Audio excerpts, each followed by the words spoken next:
Mathews, in the meantime, left Perkins.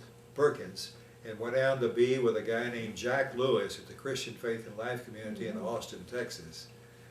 And Jack Lewis is a tall guy, and he's very effervescent and very outgoing. And he was had a similar type experience to mine. He said he tried to get people, he was a campus minister, and he said he'd have searchlights out all over the place, you know, and he'd bring them in and he'd wine them and dine them and everything like that, the students, you know, and he said they had a wonderful time, but he never did touch any of their lives. So he asked for a leave for a year for his presbytery to go there. And so he left and went to Scotland to study for a year. Well, while he was in Scotland, he came in touch with the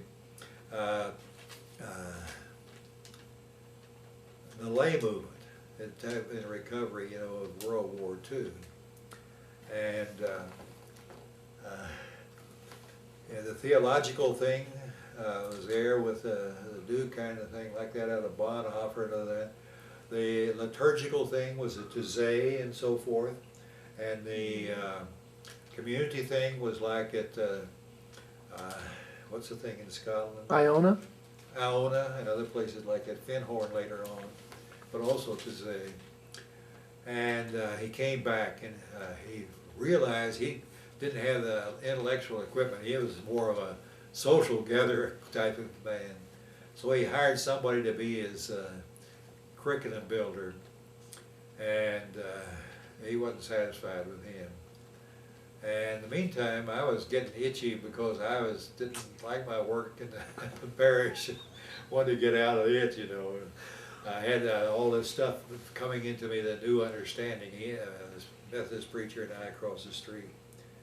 Well, he heard Joe speak, and boom, like that, he thought, that's the guy I need. So he went to Joe and told him what he had. What he had was, he invited Joe to go to Austin and look at it. He had a place to live. It was like a co-op.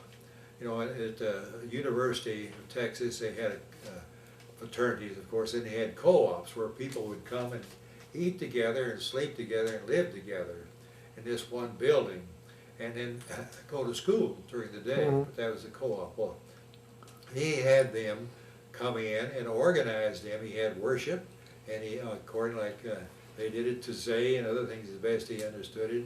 And his life together was lived there. He tried how to have a life together. And then in the theological part, he tried to gather that out of others. But this, and Joe could fill that need he felt. He got Joe to come in there. That was in '56, I think.